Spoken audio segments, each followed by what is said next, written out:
दोस्तों, हम लोगों ने नेशनल एजुकेशन पॉलिसी का पहला चैप्टर डिस्कस कर लिया है। पहले चैप्टर में हमने बहुत ही महत्वपूर्ण कुछ फैक्ट्स को डिस्कस किया हुआ है, बहुत ही महत्वपूर्ण जानकारी को हमने डिस्कस किया हुआ है।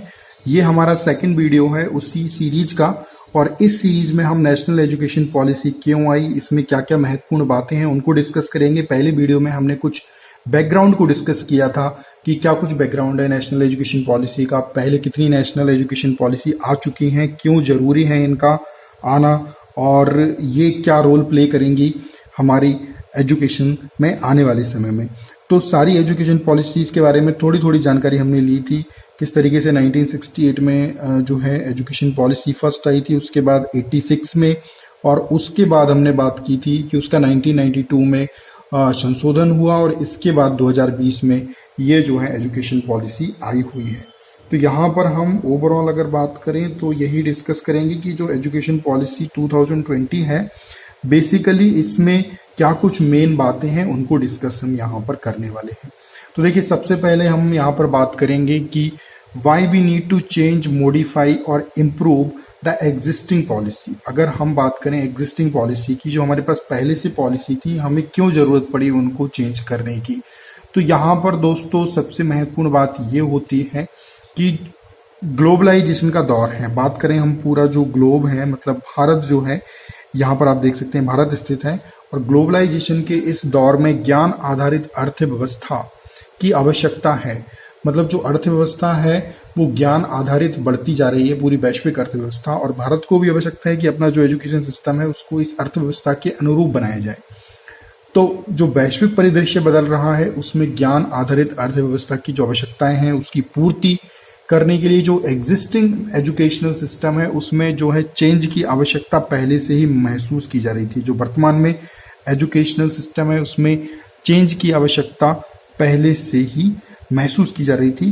तो यहाँ पर हम बात करें तो ये इकोनॉमी और ये नॉलेज, तो नॉलेज बेस्ड इकोनॉमी जो है उसके लिए हमने यहाँ पर इसको चेंज करा है। पहला पॉइंट तो ये है। और दूसरी अगर हम बात करें तो शिक्षा की बात करें तो शिक्षा में गुणवत्ता, क्वालिटी शिक्षा में इम्प्रूव हो, और नवाचार और अनुसंधान यानी कि इनोवेशन एंड रिसर्च उसमें इम्प्रूव हो, तो ये भी सबसे महत्वपूर्ण चीज़ है। तो ये बढ़ाने के लिए भी नई शिक्षा नीति की आवश्यकता थी। तो ये भी एक बहुत ही महत्वपूर्ण पॉइंट हमारा हो जाता है। तो इनोवेशन और रिसर्च के लिए भी हमने यहाँ पर इस एजुकेशन पॉलिसी को लेके हम आए हैं। तो अगला पॉइंट हमारा ये हो जाता है कि इनोवेशन और रिसर्च के लिए हम ये पॉलिसी लेके आए हैं।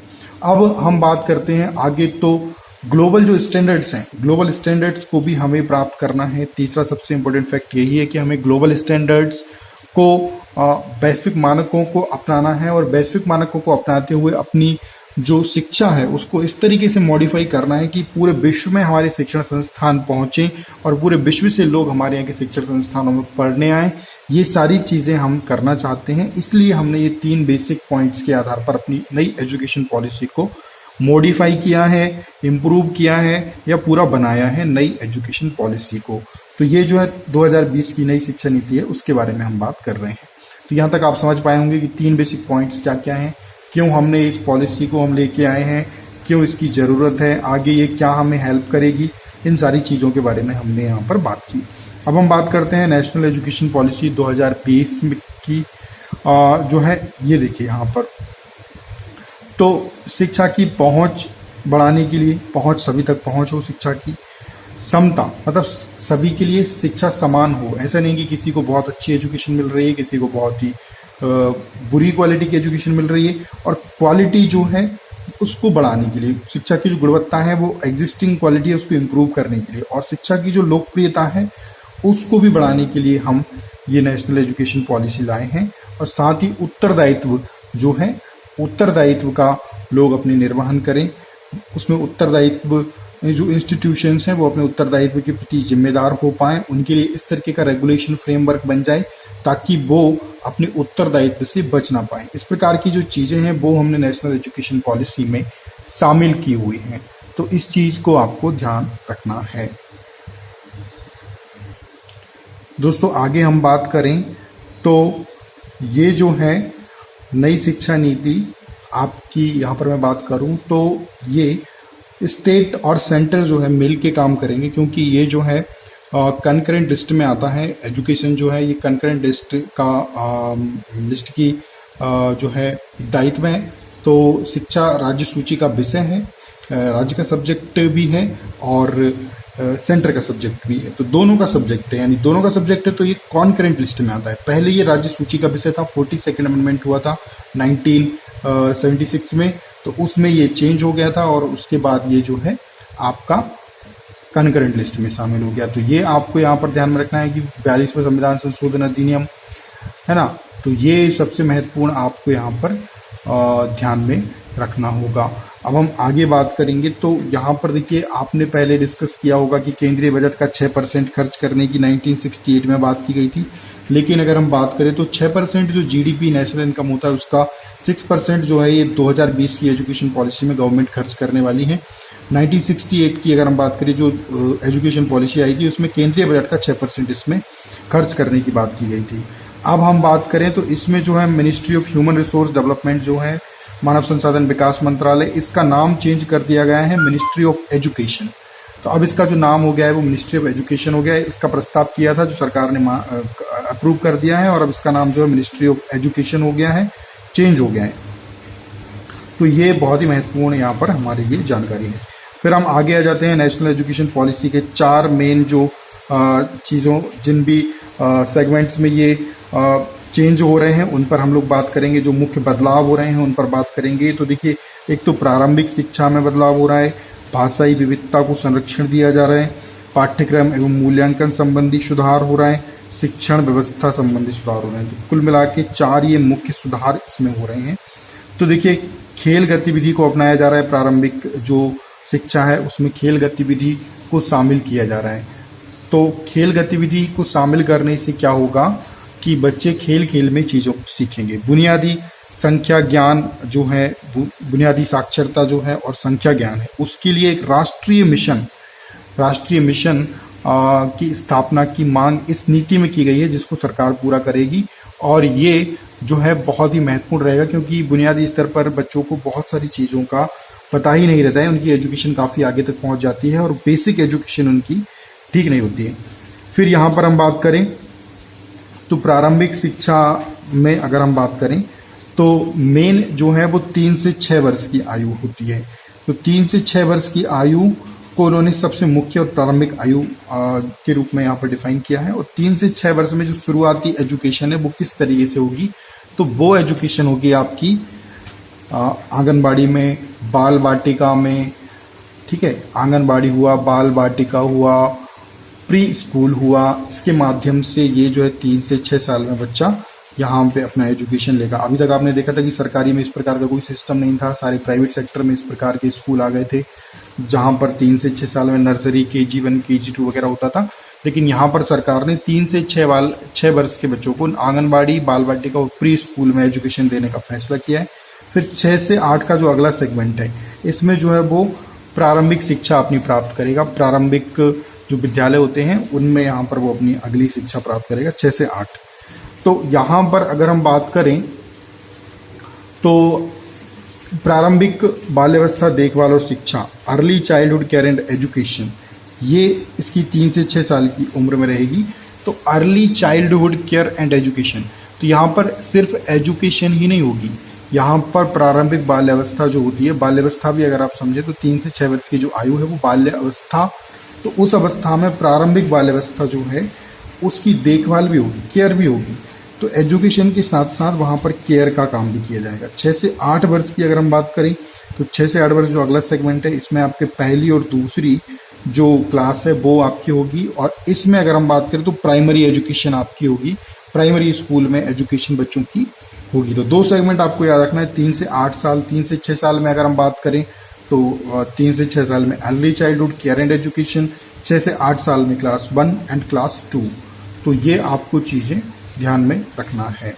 फिर हम आगे आ जाते हैं, नेक्स्ट हम बात करते हैं वो है आपकी भाषाई विविधता को संरक्षण। तो भाषाई विविधता को भी सरकार ने इसमें संरक्षण देने का प्रयास किया है। इस एजुकेशन पॉलिसी को इस तरीके से फ्रेम किया गया है कि इसमें संरक्षण दिया जाएगा भाषा को। तो 5 कक्षा तक, कक्षा 5 तक अगर हम बात करें तो कक्षा 5 में मातृभाषा हो, स्थानीय भाषा हो, क्षेत्रीय भाषा हो, उसको अपनाने पर बल दिया है। मैंडेटरी नहीं किया है, बल दिया है सिर्फ कि आप उसको अपना सकते हैं या चाहें तो ये बल दिया गया है आपका। अगर हम बात करें तो कक्षा 5 तक स्थानीय, मातृभाषा, क्षेत्रीय भाषा अपना सकते हैं, और 8वीं तक भी आपको अपनाने पर सुझाव दिया गया है कि 8वीं तक भी आप अपनी जो प्रारंभिक मातृभाषा, क्षेत्रीय भाषा है उसको अपना सकते हैं। स्कूल और हायर एजुकेशन में जो ओल्ड लैंग्वेजेस थी, जैसे संस्कृत हुआ और अदर लैंग्वेजेस हुआ, उनको अपनाने पर भी इसमें बल दिया गया है। तो छात्र चाहें तो संस्कृत और अन्य प्राचीन भाषाएं इसमें ले सकते हैं, ऐसा प्रावधान किया गया है। कोई बाइंडिंग नहीं है कि आपको लेना ही है, मगर अगर चाहें तो ले सकते हैं। तो दोस्तों यहाँ पर हमने डिस्कस किया कि भाषाई विविधता को संरक्षण दिया जा रहा है। ओल्ड एजुकेशन सिस्टम, जिसमें कि आपकी संस्कृत और अदर लैंग्वेजेस को बहुत महत्वपूर्ण तरीके से लोगों को बच्चों को स्टडी कराया जाता था, तो उनके लेने पर भी कोई प्रतिबंध नहीं रहेगा। बच्चे चाहें तो जो ओल्ड संस्कृत और अदर लैंग्वेजेस हैं उनको भी ले सकते हैं, उनका अध्ययन भी कर सकते हैं। कोई ऐसी बाध्यता नहीं रहेगी कि बच्चों को एक विशेष भाषा पर ही जोर दिया जाए, ऐसी कोई विशेष बाध्यता इसमें नहीं रहेगी। फिर हम अगला जो है पॉइंट डिस्कस करते हैं, वो है आपका पाठ्यक्रम एवं मूल्यांकन सुधार। तो पाठ्यक्रम यानी कि जो सिलेबस होता है उसमें सुधार किया गया है। मूल्यांकन यानी कि जो भी आपका पढ़ाया जाता है उसका किस तरीके से इवैल्यूएशन किया जाएगा, उसमें सुधार किया गया है। तो पाठ्यक्रम और मूल्यांकन में जो सुधार किया गया है उसमें बेसिकली व्यावसायिक जो शिक्षा है उसको जोड़ा गया है, क्योंकि आजकल आप देख रहे हैं कि बच्चे एजुकेशन तो अपनी कर लेते हैं लेकिन जॉबलेस रहते हैं। तो बच्चों को कक्षा 6 से ही व्यावसायिक शिक्षा से जोड़ा जा रहा है, इसके लिए उनको इंटर्नशिप कराई जाएगी। और NCERT यानी national council for education research and technology एक नेशनल कैरिकुलम फ्रेमवर्क डिजाइन करेगी स्कूल एजुकेशन के लिए, ये भी इसमें जो है कहा गया है। तो ये सबसे महत्वपूर्ण है कि national council for education research and technology framework तैयार करेगी, national curricular framework for school education. ये ध्यान रखिएगा, क्या तैयार करेगी? National curricular framework for school education, ये तैयार करेगी NCERT। फिर समग्र विकास के लिए MCQ बेस्ड या सेमेस्टर बेस्ड सिस्टम 10वीं और 12वीं में ये हो सकता है, क्योंकि आप देख सकते हैं कि जो IIT और अदर एग्जाम्स होते हैं, नीट या IIT, उसमें MCQ बेस्ड होते हैं और जो एजुकेशन होती है वो आपकी थ्योरेटिकल होती है। तो यहाँ पर अगर हम बात करें तो इसमें मल्टीपल चॉइस क्वेश्चंस का जो है टेस्ट लिया जा सकता है और इसमें सेमेस्टर सिस्टम भी हो सकता है। तो ये पूरा का पूरा ही इस तरीके का सिस्टम इसमें होगा। फिर हम आ जाते हैं यहाँ पर परख एक नेशनल असेसमेंट सेंटर का जो है तैयार किया जाएगा, और इस नेशनल असेसमेंट सेंटर क्या करेगा? ये प्रगति, मूल्यांकन और जो स्टैंडर्ड्स हैं उनका निर्धारण करेगा, और उससे संबंधित ये निकाय रहेगा जिसका नाम है परख। तो ये जो है एक नया निकाय इस तरीके का बनेगा, इसका राष्ट्रीय आकलन केंद्र इसको हम कहेंगे, राष्ट्रीय असेसमेंट सेंटर। ये क्या करेगा? छात्रों की प्रगति, मूल्यांकन और उसके लिए एक स्टैंडर्ड तय करेगा। फिर हम आ जाते हैं नेक्स्ट, जो कि है प्रगति, मूल्यांकन और भविष्य निर्धारण हेतु AI यानी आर्टिफिशियल इंटेलिजेंस का यूज करके बच्चे अपनी प्रगति, अपना किस तरीके का उनका मूल्यांकन है, किस तरीके से वो आगे बढ़ रहे हैं और अपने भविष्य में उनको क्या करना चाहिए, इस चीज़ को वो आर्टिफिशियल इंटेलिजेंस के जरिए खुद पता कर पाएंगे डिजिटली। फिर हम आ जाते हैं नेक्स्ट, जो कि है आपका बहुत ही महत्वपूर्ण, वो आपका है शिक्षण व्यवस्था में सुधार। तो इसमें हम बात करें तो प्रगति, मूल्यांकन, भविष्य निर्धारण हमने यहाँ पर डिस्कस किया, आर्टिफिशियल इंटेलिजेंस से होगा। लेकिन शिक्षकों की जो नियुक्ति की प्रक्रिया है ये बहुत ही ज़्यादा अलग हो जाएगी। इसमें अगर हम बात करें तो प्रभावी हो जाएगी और पारदर्शी हो जाएगी।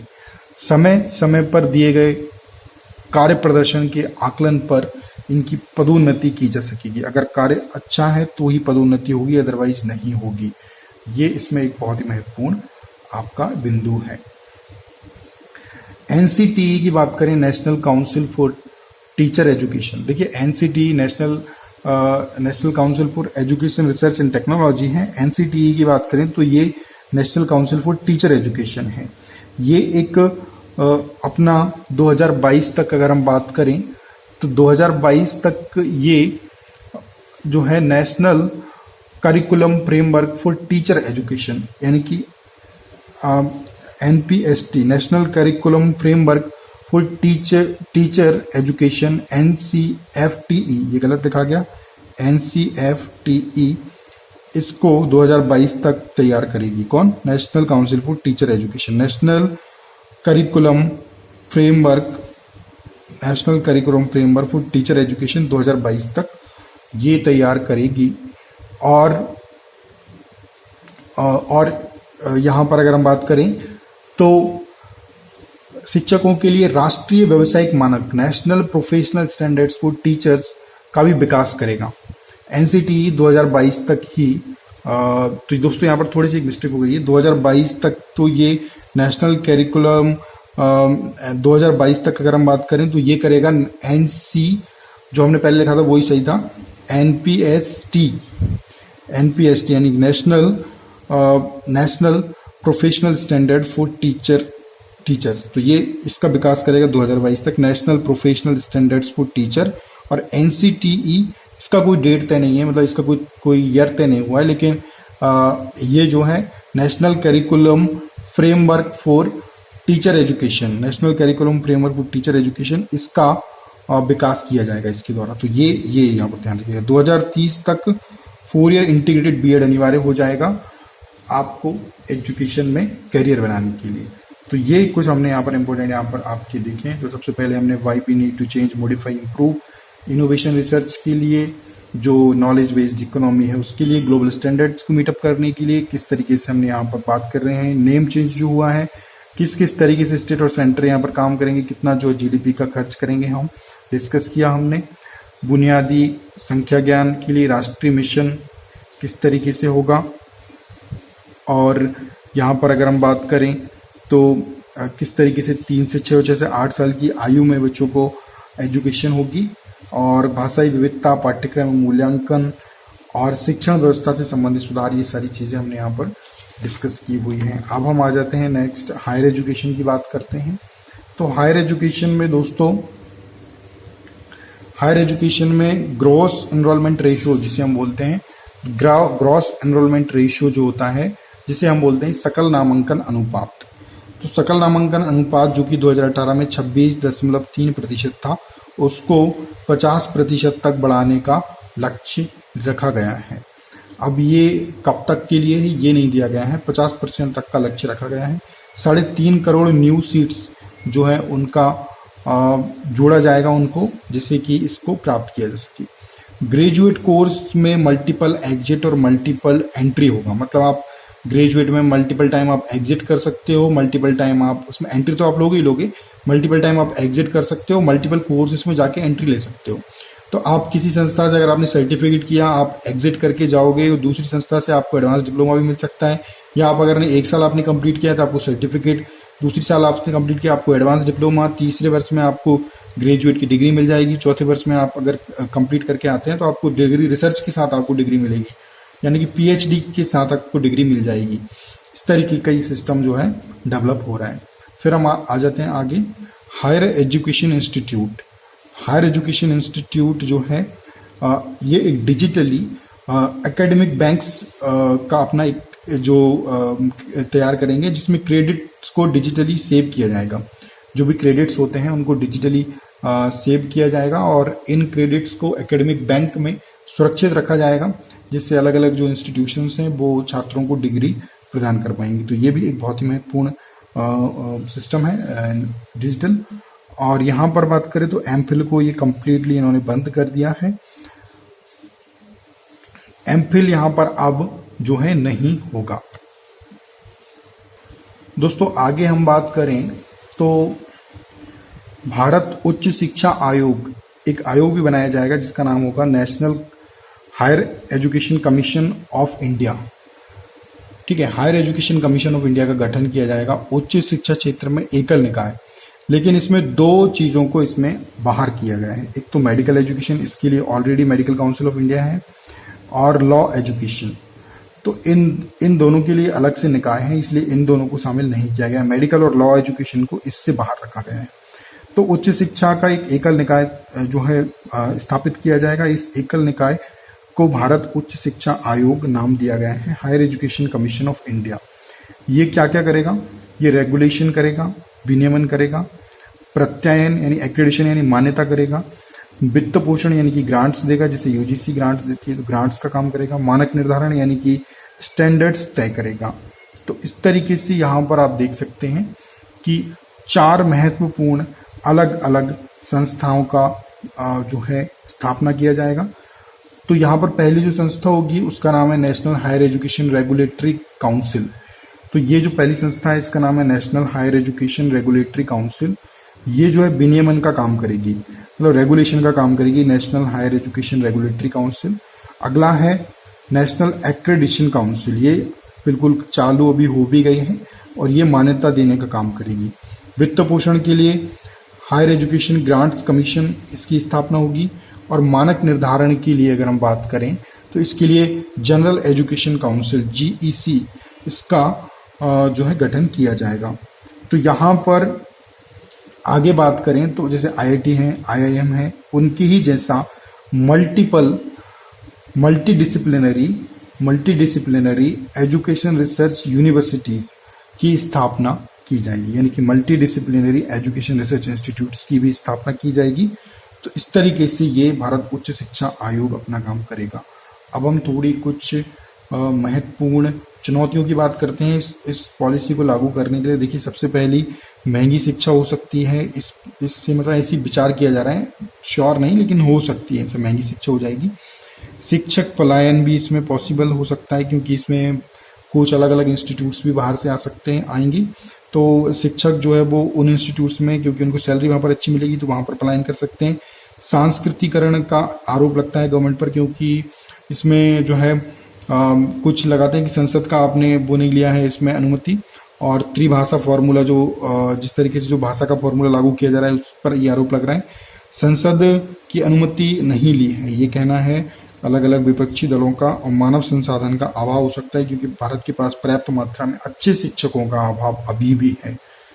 तो ये सारी की सारी जो है चीज़ें हैं जो कि आपकी हो सकती हैं एजुकेशन सिस्टम में।